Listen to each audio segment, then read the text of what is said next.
Välkommen! Vi ska börja på en ny cameo idag. Ska vi sätta en bön så får vi se om vi får bönsvar. Då tar vi en minut och bara fundera på vad är vår bön idag.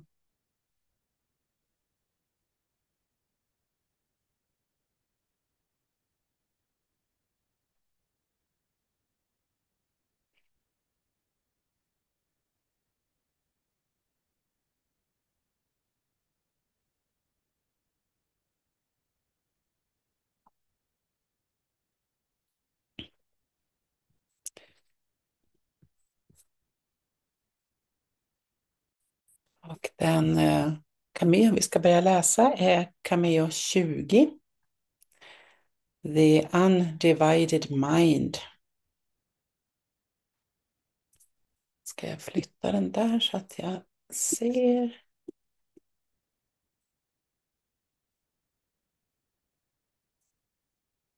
Så där så ser jag.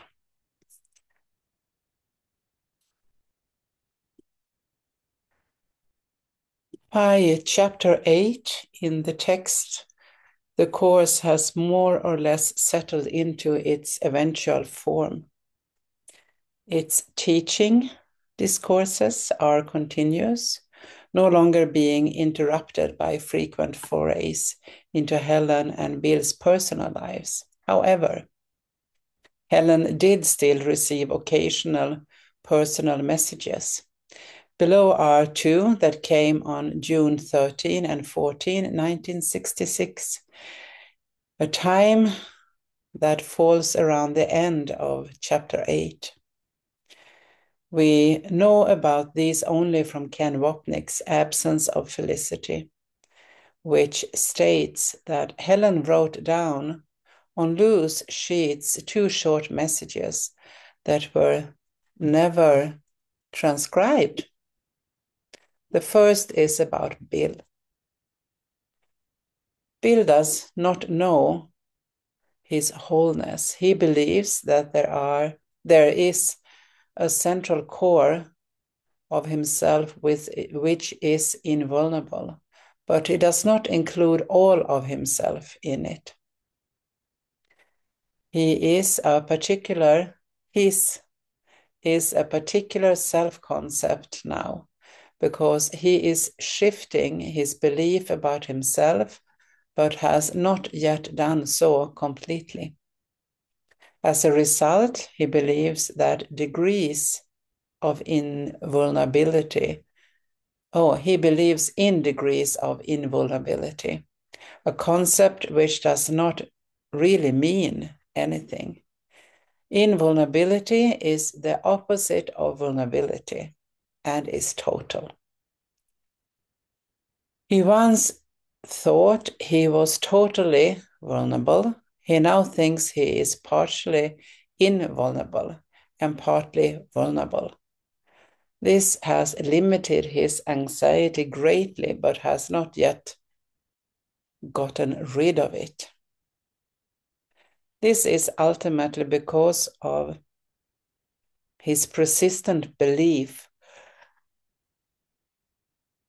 that there is an order of difficulty in miracles. He finds this easier to say than to believe, but when he believes there is no order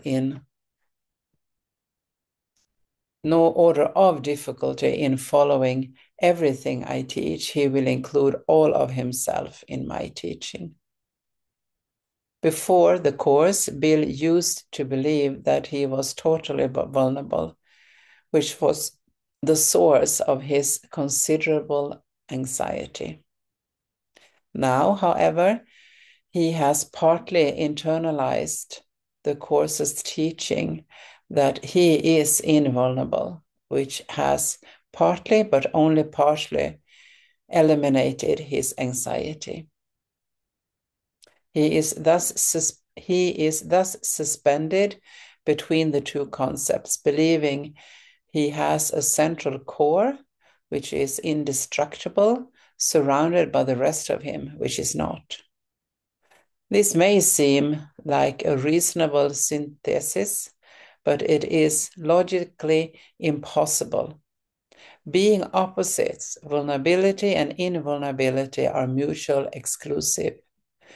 The presence of one implies the absence of the other. A synthesis of the two thus makes no sense. Bill instead needs to completely embrace one and utterly reject the other. Bill's illogical belief in degrees of vulnerability, that only his core is invulnerable, is a result of his belief that there are degrees or difficulties in following Jesus' teachings. In this view, it's easier to believe in an invulnerable central core than it is to go all the way and believe in total invulnerability. What Bill needs to do is not just say, but genuinely believe that there is no order of difficulty in miracles. That learning the whole lesson of invulnerability is just as easy as learning part of it. Then says Jesus, he will include all of himself in my teaching. He will believe he is 100% invulnerable. And as a result, his anxiety will disappear. The second message is about Helen.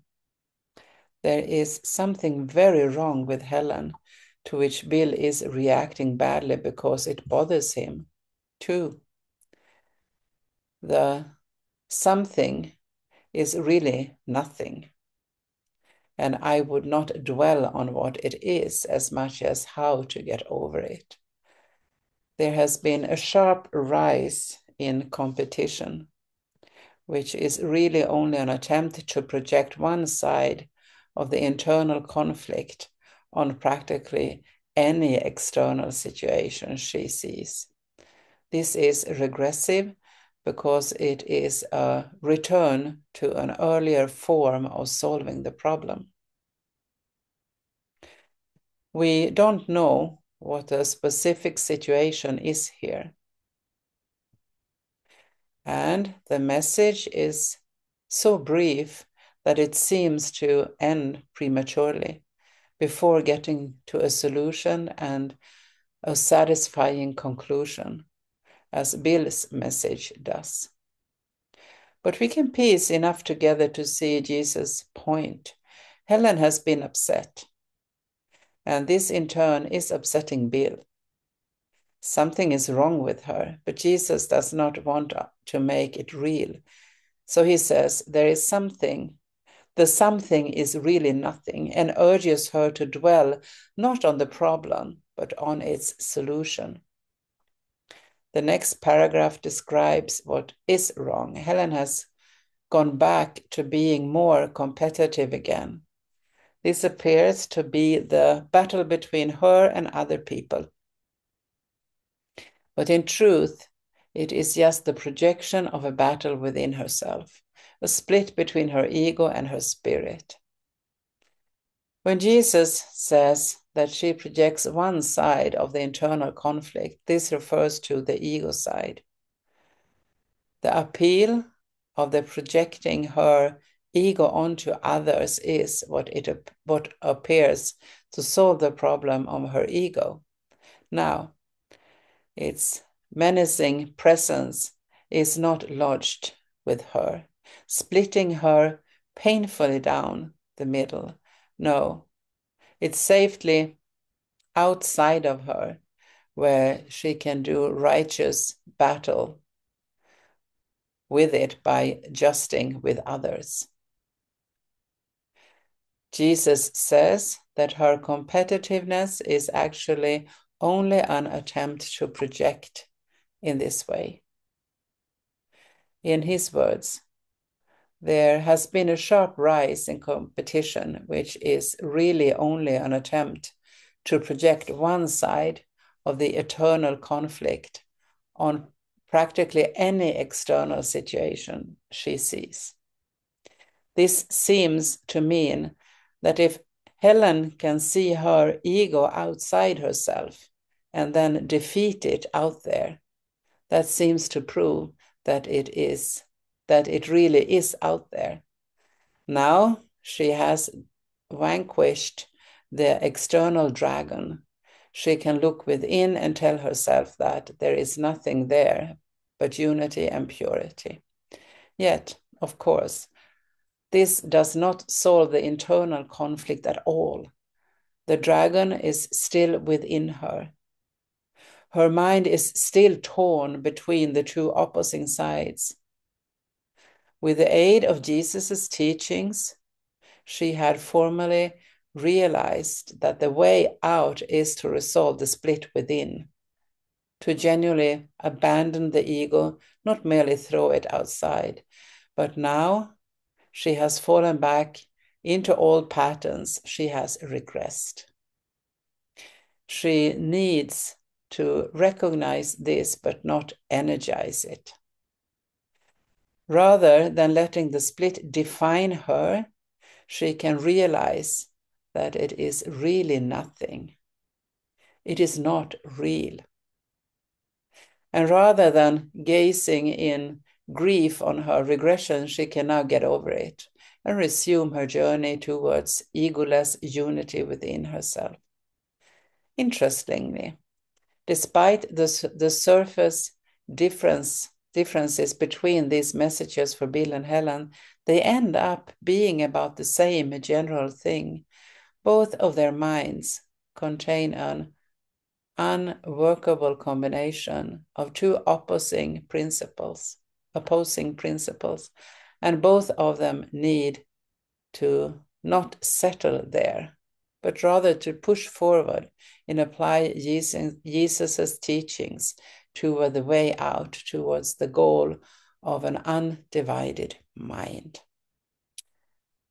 Ja, jag känner verkligen igen mig i det här. Och särskilt i den situation som jag är i nu så projicerar jag ut på andra inom vården och familjen, och vem som helst som kommer i närheten kan få en släng i mitt sinne. Jag är nog medveten om att jag förstår att jag projicerar ut min interna konflikt mellan egot och heligande, och även fast jag kanske under ganska långa perioder är i egots tankevärld, så är jag ändå medveten om vägen ut och att det är att titta på det. Så jag gör så mycket förlåtelsearbete. Jag använder den här appen jag gjorde, Mirakelcoachen, den digitala mirakelcoachen, hela tiden. Då har jag ju suttit i många väntrum, jag har legat inne, jag har varit sövd, jag har pratat med många olika läkare och fått många besked. Och att hela tiden gå till förlåtelse och skriva och se, istället för jag blir arg på kontaktsjuksköterskan, jag blir arg på min brorsa. Istället för att agera ut det så går jag direkt in och tittar på det. Det är verkligen det här, det som stod ut för mig är verkligen den här meningen. She needs to recognize this but not energize it. Och att det är precis det som jag gör, att jag ser det definitivt. Jag får ju såna här påslag där jag vill se det som någonting utanför mig själv, och vänder mig ändå inåt och tittar på det. Så det här är precis där jag är just nu. Har du något där, Marie? Jag kom på, jag har helt glömt bort appen. Nej, men har du tagit bort appen? Den har helt glömt bort, helt mine. Och jag kan se, jag ser det du, jag förstår det du menar. Jag har gjort the work på några grejer. Och det är, poängen är ju att verkligen sitta med det och göra arbetet så att energin riktas om till lättheten, till kärleken, till Gud liksom. Det är det som är grejen. Och jag har en grej här som jag bara, alltså det här rummet, hela mirakelcoachutbildningen ligger där utspritt på golvet. För jag ska sätta in det i pärmar, men jag blir inte färdig med det. Men det är ju för att jag lämnar över till dig, jag lämnar över till dig. Men jag sätter mig inte med det, utan jag eldar ju på det istället. Nu, ja, jätte. Jag har skrivit här appen! Utropstecken! Ja, ja. Det är ju Tack. det, vi har lovat egot att glömma. Appen gör att vi inte kan glömma. Liksom. För alla som ser det här i efterhand, så jag kommer att släppa den för coacherna först. Och den håller på att bli riktigt bra nu, eller hur? Den håller på att vara redo att kunna släppas. Sen när de har testat så kommer jag släppa den helt eh, allmänt. Nästa träningsläger kommer det också att innebära att vi provar appen och lär oss hur den fungerar. Och det är en förlåtelseapp med en AI som fungerar som en mirakelcoach helt enkelt. Så om det, då tar vi nästa då, 21, det var en kort en.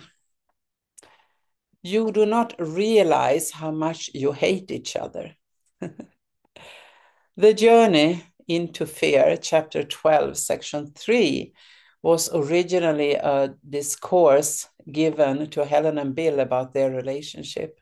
It was included in the notes in this exact location and was dated September 13 and 14, 1966. Då fyllde jag nästan 3 år, 1 oktober, 14 dagar efter det här fyllde jag 3 år. In the special messages, just det.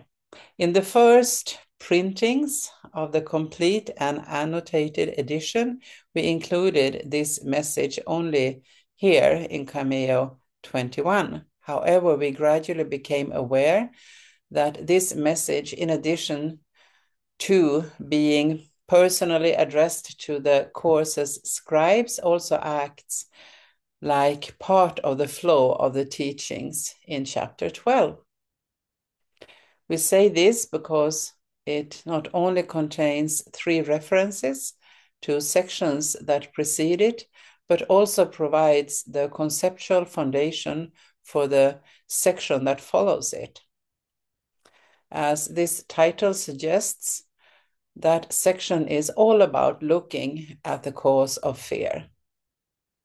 Yet the identity of the cause of fear is not clear in the section itself.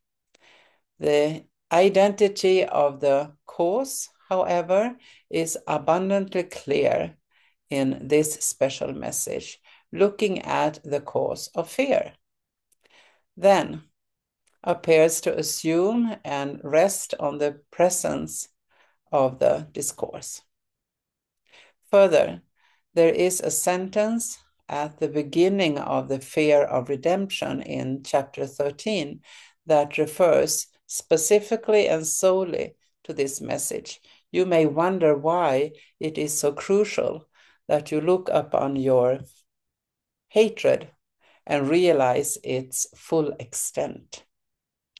This sentence in chapter 13 then also acts as if this special message is part of the course itself. All in all, this discourse is like other messages given personally to Helen and Bill that are also part of the flow of the course's teachings such as I need do nothing i kapitel 22. We have therefore included a very lightly edited version of it as section 3 of chapter 12. We include the unedited discourse along with our comments on it. here in this cameo. This discourse speaks quite frankly about the dark side of Bill and Helen's relationship, the side they would rather avoid, yet the side that threatens to carry the day.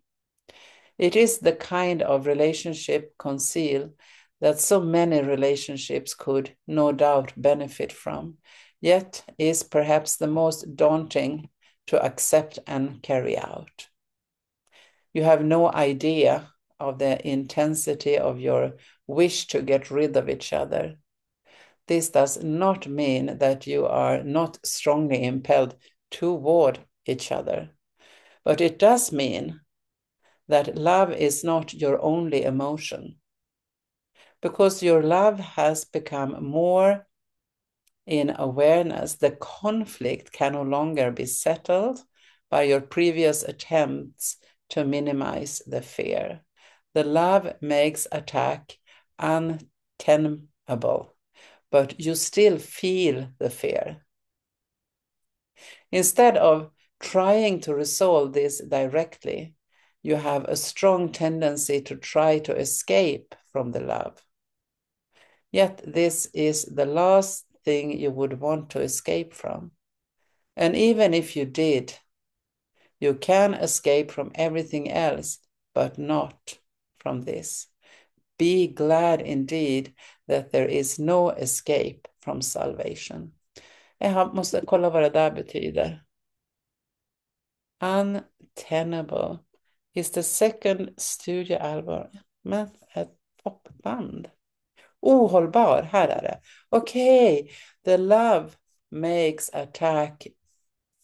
Vad var det nu då? Ohållbar. Just det, det är inte en hållbar lösning längre med attack. Nu fattar jag. The message opens by saying that Helen and Bill are in denial about just how much they want to get rid of each other. They do love each other, and this love pulls them toward one another, but they also fear each other. And this fear is the desire to pull away. They have been trying to minimize the fear, the wish to get rid of each other, but now they have become more in touch with the love. You might think this would make the fear go away, but instead it has simply thrown the fear up. No, not up, thrown the fear into sharp relief. So now they are stuck with conflicting emotions that are pulling them in opposite directions. The solution seems to be to dampen down the love again so that it's no longer highlights the fear, allowing them to return to their old strategy of minimizing the fear. Now, with both love and fear reduced to manageable levels, things can return to calm. Yet, the love, as Jesus says, is the last thing you would want to escape from. And even if they believe they want to, they can't actually do it. For how can they escape from reality itself? You do not realize how much you hate each other. You will not get rid of this until you do realize it. For until then, you will think you want to get rid of each other and keep the hatred. Yet if you are each other's salvation, what can this mean except that you prefer attack to salvation? Be glad that neither your reality nor your salvation is a matter of your preference, for you have much cause for joy. But that the cause is not of your making is surely obvious. You do hate and fear each other, and your love, which is very real, is totally obscured by it. How can you know the meaning of love unless it's total? Jesus begins this second paragraph by repeating the same basic idea which he began the first. They do not realize how intense is their hatred for each other. Then he explains the reason for his emphasis on this.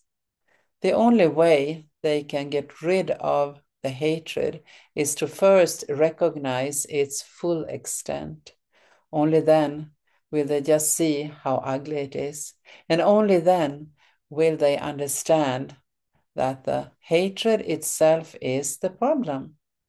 Until then, they will think the other person is the problem. And so they will want to get rid of each other and keep the hatred. This is the solution they would opt for on their own.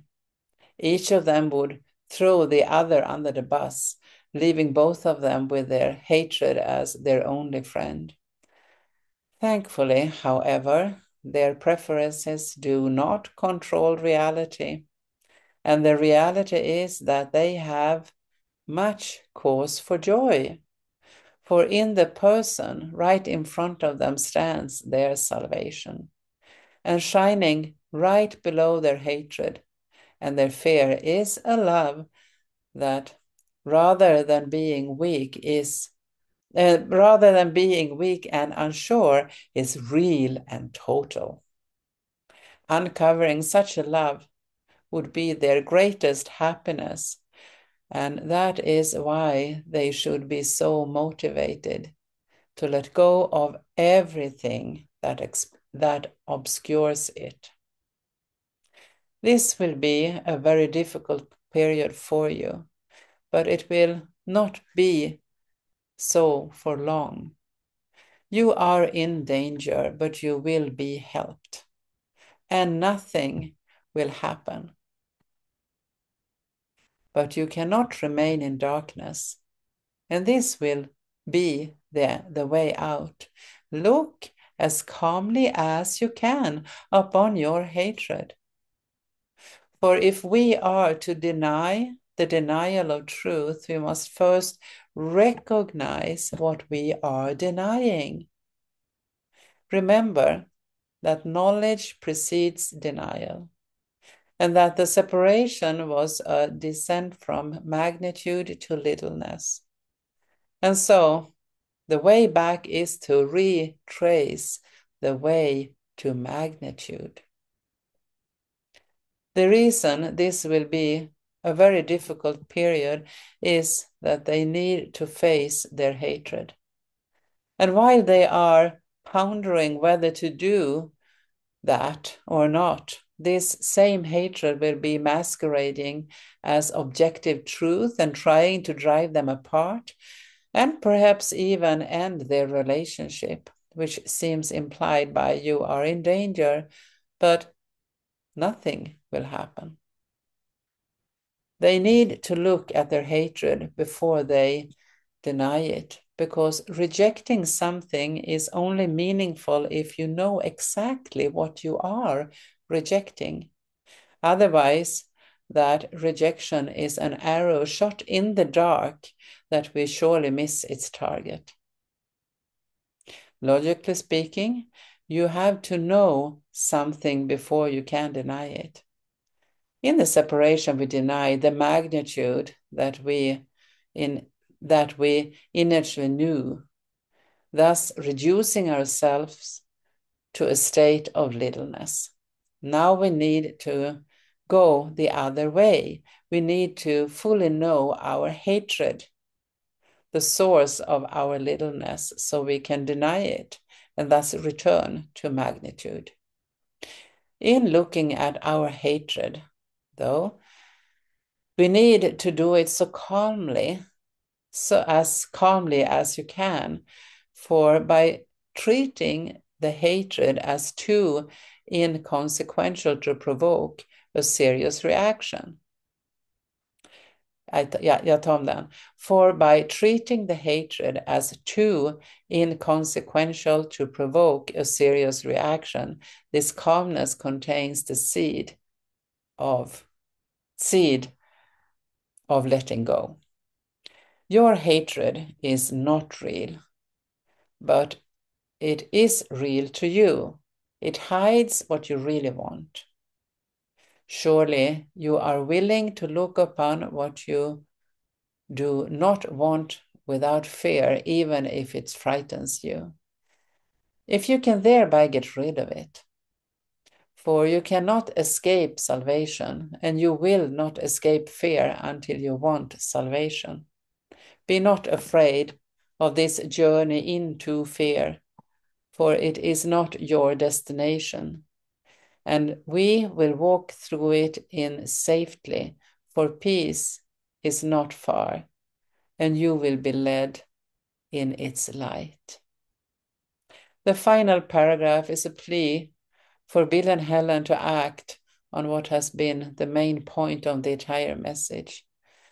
The need to look at their hatred of each other. What does Jesus mean by looking at the hatred without fear, even if it frightens you? To understand this, we can liken the hatred to a tumor in the body. The tumor itself may be frightening, but this is all the more reason you want to look at it on an X-ray. For until you look, nothing can be done about it. Despite its fearful nature, then you can look at it without fear, because looking leads directly to the surgery that will remove it. Therefore, this journey into fear, the hatred and fear being two sides of the same coin, need not actually be a source of fear. It can actually be a source of hope. Hope that the tumor will soon be gone. And Jesus promises that they'll be guided safely through this dark valley and onto the peace that awaits them just the other side. All they need to supply is willingness to look. Åh, herregud. Så min bön var egentligen bara hjälp. Hjälp mig i den situation som jag är i. Och hjälp mig att se det här på ett annat sätt. Och det är ju precis det här går igenom. Jag har en tumör i kroppen som nu är större än vad de trodde. Det blir en större och allvarligare operation med potentiella allvarligare konsekvenser och så vidare. Längre återhämtningstid. Och att se på det på det här sättet. Och jag förstår ju att det är det jag har börjat med någonstans. Att jag tittar på det. Jag ber ju hela tiden. Jag ber hela tiden om att få se på allt som händer på ett annat sätt. Och att det här, det är verkligen så här, det är ju en resa in i rädsla och hopp. Jag pendlar ju hela tiden mellan de här. Och naturligtvis så hoppas jag att de ska få ut hela tumören och att det inte ska behöva bli någon strålning eller cytostatika. Det får jag veta 3 till 4 veckor efter operationen. Men jag förstår ju att hela förlåtelsearbetet som jag gör nu kommer att ta mig till den andra sidan av någonting. Det är helt uppenbart bara. Och just den här dubbelheten också. Jag ser ju skräcken och hoppet samtidigt. Ja, det här var mitt bönesvar. Så var det för mig. Hur var det för dig? Jag hade bönesvar på den andra. Se där. Men jag ser ju detta. Jag ser ju det här att rädsla och hopp, rädsla och hopp.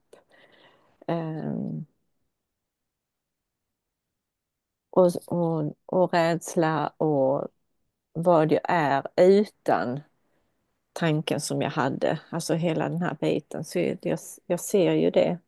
Men jag bara tänkte wow, tack. Och din resa är ju min resa. Mm. Min rädsla för tumör, bara ordet tumör, cancer, och så är det samma sak som en glasspinne. Hur kan det vara möjligt? Det, men att verkligen få titta på det bitvis. Så ja, det finns inget annat sätt att leva på än förlåtelsearbetet. Det gör det inte. Det... Har man en gång börjat och ser effekterna av det så finns det inget. Jag tänkte på det idag när jag blev så arg och kände mig så besviken och utlämnad av en utav sjuksköterskorna. Och gjorde genast förlåtelsearbete. Och det enda jag vill är att komma liksom över, få bli, få överlämna och så få uppleva, få mötas igen och se att det är borta, att det är ogjort, att det inte finns där längre. Hon ska ringa imorgon så jag får nog svar ganska fort. Men jag har upplevt det tillräckligt många gånger, göra förlåtelsearbetet, så ser jag att relationerna förändras. Jag bara längtar dit liksom. Låt det bara hända. Jag är väldigt villig att titta. Mm. Jag tänkte på det också att eh, kursen berättar ju också att formen har ju ingen betydelse, utan det kan vara andra former, andra bilder, och eh, har haft 2 katter här idag som inte känner varandra, så vi ska försöka få dem att lära känna varandra. Äldsta dotterns katt då, och vår yngsta dotter har ju då en katt, och att de ska liksom, den ska flytta hit då, den äldsta dotterns katt. Och det jag kände igen i detta, det var den här eh, eh, tålamod. Det känns inte som tålamod, utan bara väntan, den här stillheten. Och få låta dem få vara på, alltså det är ju riktigt som två katter som bara inte känt varandra innan. Det är riktigt sån här, jag kunde riktigt se, jag kunde tänka mig hatet, rädslan som ligger där, och det är riktigt. Och det hände inte så mycket på de här många timmarna som de var här båda två. Måns ska göra om det igen. Men det jag känner igen i den här texten, det är hur heliga ande använder tiden.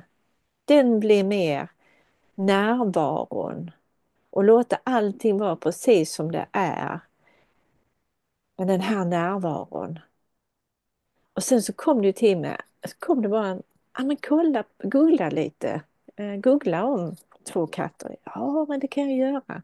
Och lite mer hur man kan göra för att de ska vänja sig vid varandras dofter. Så bara, okej, tack. Och så imorgon gör vi ett nytt försök.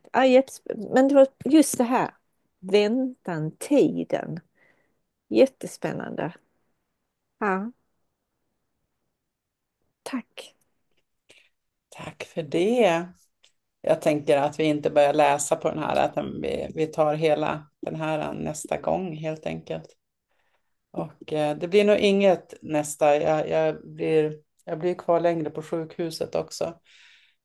Så jag är nog inte hemma nästa torsdag. Jag tror jag blir utskriven på fredagen. Så det får bli, vad blir det då för datum som blir vår nästa? Vi ska se här.